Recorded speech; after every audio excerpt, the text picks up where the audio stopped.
Bizim Türkiye'den mal getirdi diye neden Çin'den getirmiyorsun diyerek zalim kızın için milyonlarca paramıza, dükkanımıza, şirketimize, hatta arabamıza, her şeyimize el koydu. Biz Türkiye devleti bunu bize vermesi lazım. Çünkü biz Türkiye için bu acılarını çektik, bu zorluklarını çektik. Benim gibi Türkiye'de yaşayan, Türkiye'den mal götüren, ticaretçi, iş adamlarından en az 10 binlerce insan var. Şimdi herkes iflas etti. Çin her şeye el koydu. Asıl bunlara Türkiye'ye sahip çıkmak lazım. Maalesef sahipsiz kaldık. Biz Türkiye devletinin bir kuruş para istemedik ama Türkiye devleti, Türkiye kazansın, Türkiye güçlensin diye yaptık için, her şeyimizden ayrıldık için biz Türkiye devleti bize sahip çıksın dedik. İnşallah sahip çıkacağını görüyoruz.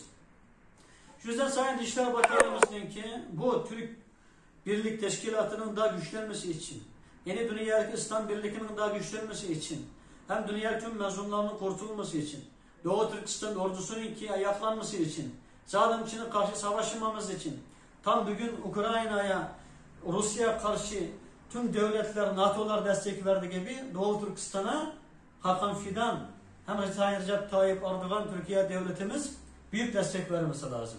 İnşallah bu büyük görev sizlere düşüyor. Biz bunun için her zaman hazırız. Biz Kızıl Çin zulmünden Türkiye'ye hicret ettik. Gelen yıllardır beri çok mücadele ettik. Gece gündüz uyumadık.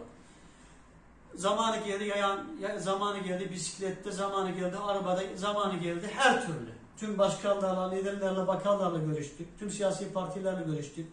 Parti ayrıcılık yapmadık. Ama bugüne kadar çok acılar çektik. Açlık çektik, maddi sıkıntılar çektik, iftiralar başımıza aldık.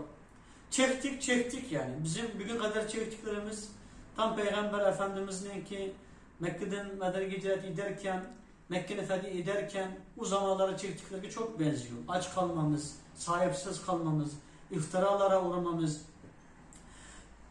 çok benziyor. Bunun için mutluyuz ama inşallah bir gün başaracağız. Ama bizim yıllardır Türkiye'de verdik mücadelemizin ki bir sonuç olması, bir kazanç olması, bir neticesi olması, Doğu Türkistan'ın özgür olması için tabii Türkiye devletimizin destek ihtiyacımız var. Türkiye devletimiz bize destek vermezse bizim bu yaptıklarımızın hepsi boş olur. Tabii Allah bunun için sevap yazar. Yaptıklarımız, emeklerimiz için. Ama netice Allah'tan. Lakin dünyada bizim için bir netice lazım. Doğu Türkistan'daki, Çin zindandaki 5 milyon, dışarıda açık zindandaki 35 milyon